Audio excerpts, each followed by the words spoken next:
It's that time of year again. I'm gonna winterize the boat. This year I'm doing a little bit earlier. I have knee surgery coming up, so I'm pretty much done. First thing I do recommend is put a stable in. So I use actually the marine stable, but some of the stuff only lasts 2 years from the date you open it. So keep that in mind. You need more of this stuff, less of this stuff. This is 1 ounce per 10 gallons of gas. This one's like 1 ounce per 2.5 gallons of gas or something like that. Read the instructions. I'm gonna go through this fast. First thing I'm gonna do is add this, run the boat for about 10 minutes so it gets into the fuel lines and into the carburetor. Make sure you're gonna run this on water and make sure your leg is all the way down because you don't want to ruin your gimbal bearing. Okay, I got about 10 gallons of gas in the boat. I'm not gonna empty the tank this year. I'm gonna do a fuel, what do you call that? A fuel relay coming up here. I wanted to do it this year. Never got around to it. So right in the spring, my fuel gauge is acting funny. I'm gonna do that right away. So now I have this in there. I'm gonna get in there. I'm gonna run the boat for about 10 minutes with water on in your leg or your lower end all the way down. Okay, I got the water on. I'm gonna put the leg down, but make sure when you run the water, it's kind of, some of these don't fit all the way. So you're gonna wanna come back here and make sure it's going in. Make sure you have good water flow out of here. I'm gonna go in and put the leg down and start it. All right, I haven't ran the boat for a while, so I'm gonna give it a start. Let it run, like I said, for about 10 minutes. Probably have to choke it. It hasn't run for a while.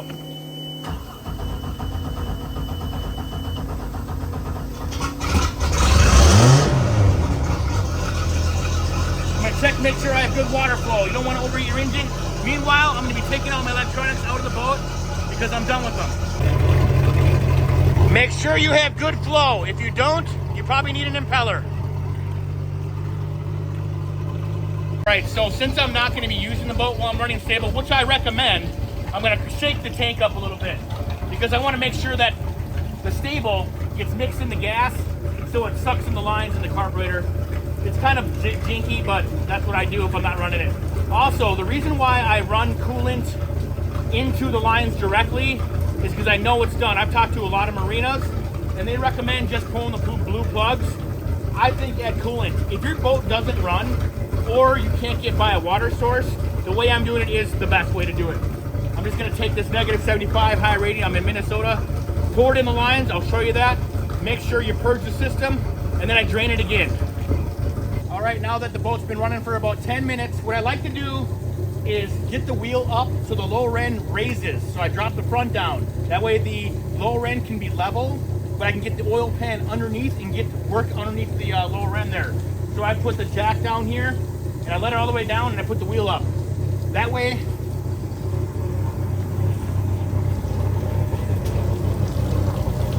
the lower end is off the ground, and I'm able to work on it and get my oil pan underneath the skeg.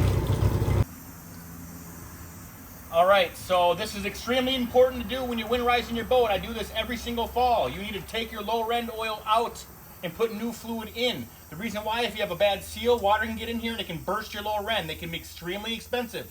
I use this like $12 pump from Quicksilver. You can get them at Harbor Freight. You can get them at Northern Tool. You can get them at tons of places. Walmart even for like $10. Now I always use a Quicksilver 90 every single time, but since I'm going to be doing an impeller next spring, and this is going to be a temporary, I'm just going to put the cheap stuff in, which these can be 30 bucks a quart, easy. These are $10 or $9. So I'm just going to put this stuff in because it's only going to be in there for a little while. I always go with the good stuff, though. I can't say there's a much difference. Sometimes the marinas, it says Evinrude, Mercury, Nissan, Suzuki, Yamaha. I'm sure this is fine, but it's cheap insurance. First thing you want to do, I'm letting the water finish drain here. Probably good enough. Get this underneath there. Take your bottom screw out first here. It's in the back. Then once the bottom one's out, then you take your top one out. Where is it? Right here. Okay, there. Okay, hold on. You filming? Okay. Okay, we got great blue fluid out of there. That's excellent. And make sure you get your little rubber grommet on here. They're blue. Sometimes it can be, you just want to make sure you got a good grommet on there. This bottom plug has a metal magnet on there for metal shavings. I have very minimal shavings on there. It's not even shavings, it's like dust. But make sure, sometimes you replace the blue grommet just because it's extremely cheap. So now that I have the bottom one off, I'm gonna go up here and take the top one off. Right here. And that way it kind of releases the pressure. It's cleaner to do it that way.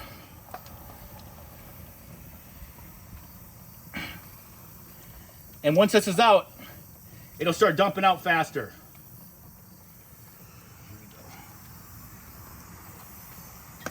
Okay, so I've only used this boat about 9 hours this summer, and I'm seeing how perfect the blue fluid is coming out here. That's an excellent case. The water, you usually come to the bottom first, so if you have water, or it mixes in. It'll be milky if it mixes in, but if it's settled, the water will come out first. Okay, so it's pretty good oil coming out right here. There's a little bit of water dripping from here, and on the other side, that's mixing. That was a little bit scary, because I thought it was water in there, but I can see it dripping separately now. When I stop it, no water gets in there. So this is a Gen 2, which means it has an oil reservoir. So I'm not trying to drain that necessarily. I'm just trying to drain the lower end here, and it gets it all the way up to here. Okay, that's enough. No. All right, so I got this plug screwed in there. I'm gonna start pumping this cheaper oil in. Again, I'm gonna be replacing the oil in the spring. So I'm gonna put the cheaper oil in right now. So what you wanna do is you wanna watch this hole right here, and when that oil starts coming out of the top, you're full. Now make sure you have a good grommet up there. My grommet's stuck in there, which is fine. I know they're new. I only use this boat 9 hours, and I put new ones in last fall. So I'm just gonna keep pumping, and when it starts coming out, you put your top screw in there. That way, because of the pressure, it will not release out of the bottom as fast. Okay, you can stop. Okay, now that it's coming out for every pump to pump, I'm gonna put the screw in. Again, make sure you have the good grommet in. And I called this fluid cheap, but I bet you if you ask a lot of the dealers, they use this fluid because it does save them a lot of money and they do a lot of volume. So I can't say it's bad. I'm just saying I always go with Quicksilver. So hand tighten that. Then you want to get ready with your other screw, grommet. This is the magnet side, clean off the magnet. When you take this off, you want to put it on real fast.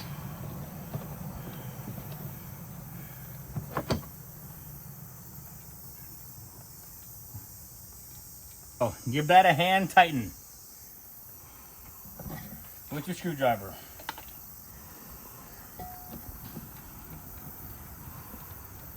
There we go. And that's how you winterize your lower end. So now we're gonna go in the engine compartment. I'm gonna purge the system after I pull the blue plugs, and that'll be it for the boat. I'm gonna tarp it up, canopy it, build a bridge underneath it so the snow cannot collapse the top. Let's go. So like I just said, if you're doing your lower end and the first thing that comes out is water, you have a problem. The water was dripping down in the oil pan when I was doing it, and it rained and my oil pan was out. So this is the water that came out. You can see how fast, it's been 5 minutes, it separates. So the oil will always go up, the water will go down. That's why I know right when I released that drain plug, I had no water because the oil came out immediately.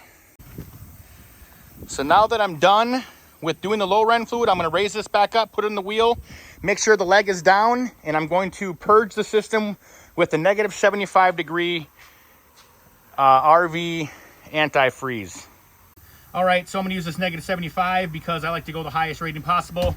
First thing, I mean, basically, I'm gonna pull the blue plugs, which I am gonna have a link for that in the description. But once I pull the blue plugs and drain the block of the water, I'm gonna release this and I will purge the system right here. Okay, stop it. All right, I got my 5 blue plugs out. Some people say they have 4. 2 go in the block on each side, 1 on each side, 2 go in the manifolds below on each side, and 1 comes out of like the thermostat area in the front. So these are pretty inexpensive to replace. Sometimes the seals can go bad. I've seen, like right here, I got a little corrosion. They can drip, but what I recommend is when you pull them, you kind of put something through the hole because corrosion, rust, any debris can get stuck in there and it won't drain properly. Now that my block is drained, I'm gonna put these plugs back in and force coolant in the motor.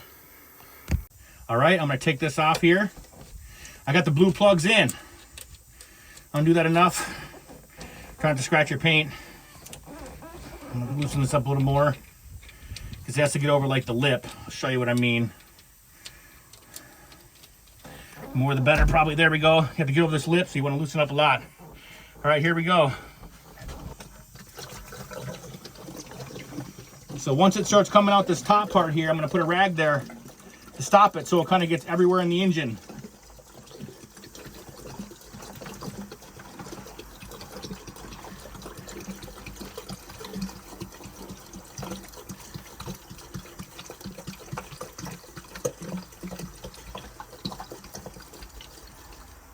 All right, one more. I'm actually probably gonna do 3 of them.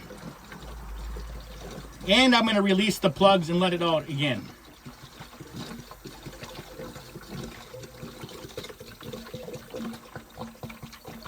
Let me know when it's coming out the top there. There we go. So I'm gonna put this rag there, stop it from coming.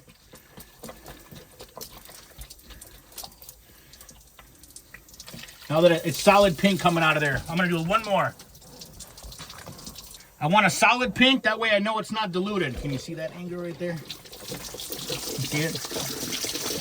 It's completely flushing the system. I'm gonna stop it, that way it comes out the lower end and it gets into all the lines.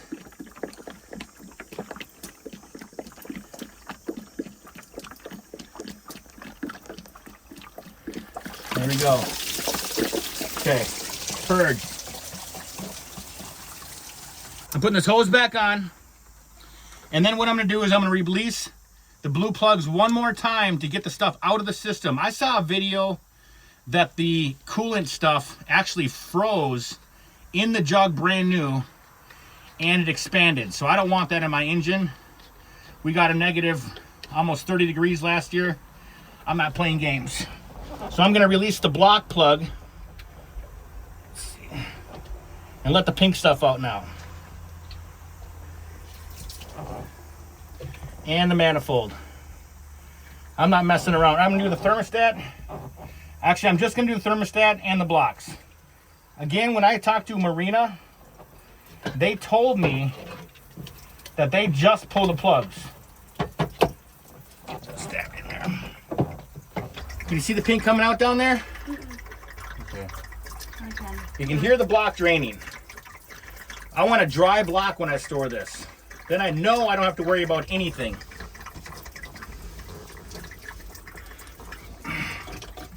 And manifold.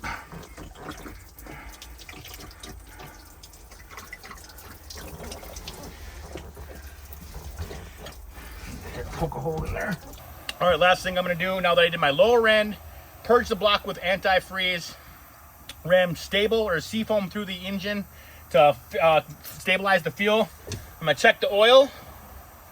Yep, make sure there's no water in your oil. A lot of people do the oil changes at the end of the season, which I highly recommend. I only ran it 9 hours. So I like to do mine in the spring for any condensation that gets in the engine and kind of mixes a little bit of water in there.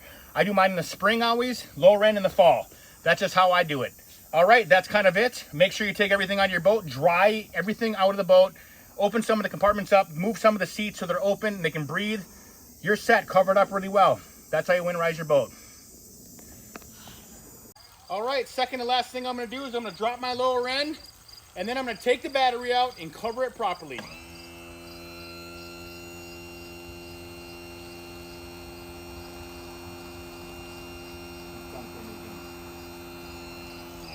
The reason why you want to put your lower end down is because it's less stress on your bellows. You don't want them stretched out over winter and critters can get in there and want to make little nests. That's it, I'm pulling the battery.